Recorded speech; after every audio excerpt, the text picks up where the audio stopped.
Welcome back to Tabeer Academy. आज हम बात करेंगे सेंटेंस फ्रेगमेंट की। एक सेंटेंस फ्रेगमेंट जो होता है वो ऐसा क्लॉज होता है जो कि पंक्चुएटेड होता है इंडिपेंडेंट क्लॉज की तरह, बट वो एक ग्रामेटिकल जो एलिमेंट है उसके अंदर मिसिंग होता है, जिसकी वजह से आप उसको कंप्लीट सेंटेंस नहीं कर सकते। एज वी डिस्कस बिफोर, जो इंडिपेंडेंट क्लॉज होता है उसके अंदर सब्जेक्ट और वर्ब दोनों का होना लाजमी है। Without both a subject and verb जो क्लॉज है उसको आप एक सेंटेंस फ्रेगमेंट कहते हो, क्योंकि वो अकेले फंक्शन नहीं कर सकता। Example of independent clause is I run down the road. Example of sentence fragment is run down the road या running down the road. The independent clause above has both the subject and verb I ran. The first example of a sentence fragment however has only the verb ran, और जो last example उसके अंदर running है उसके अंदर participle running use हो रहा है, जिसको एक हेल्पिंग वर्ड की ज़रूरत होती है। So which needs a helping verb like was as well as a subject like he was running down the road. तो running down the road कुछ भी नहीं है, हमें उसको पूरा सेंटेंस बनाने के लिए he was running down the road इस तरह करके कुछ करना पड़ेगा। अपनी राइटिंग के अंदर आपको सेंटेंस फ्रेगमेंट को ठीक करने का क्या तरीका है? स्टेप 1 है कि आपने आइडेंटिफाई करना है कि जो है आपकी राइटिंग के अंदर कहाँ पे हैं सेंटेंस फ्रेगमेंट। अब आप कैसे कर सकते हो? ये आपने एनालाइज करना है सेंटेंस को, अपने एनालिसिस में मार्क करना है subject and the verb by underlining the subject once and the verb twice. So हम क्या अब ये जो नीचे सेंटेंस है on our way to the store tomorrow we need to stop at the bank, तो इसमें क्या है? वी और नीड।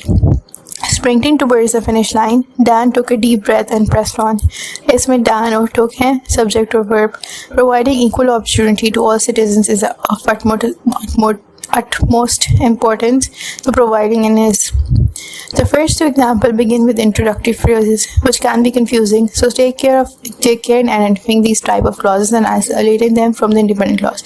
So यहाँ पे जो introductory clause है उसको आपने independent clause की तरह treat नहीं करना। The third example जो है वो contain करती है gerund, providing, which acts as a noun. Now let's analyze each sentence of a paragraph.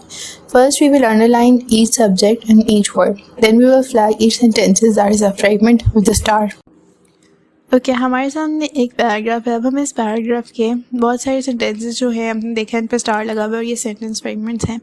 अब हम हर जो सेंटेंस है उसको एनालाइज करेंगे ताकि हम प्रॉब्लम आइडेंटिफाई कर सकें।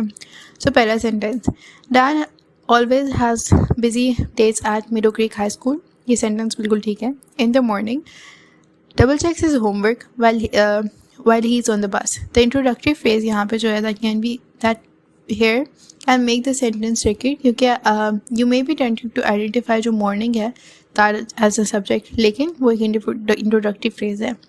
Although double checks is the verb, subject जो है वो missing है, इसलिए एक sentence fragment है। Upon entering the school जो ये जो पूरा phrase है ये एक introductory phrase है और इसके आगे फुल स्टॉप लगा दिया गया, तो ये खुद एक सेंटेंस फ्रेगमेंट बन गया है।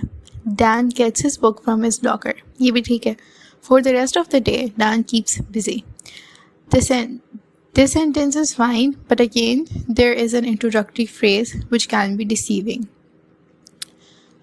Doing homework and participating in class discussions.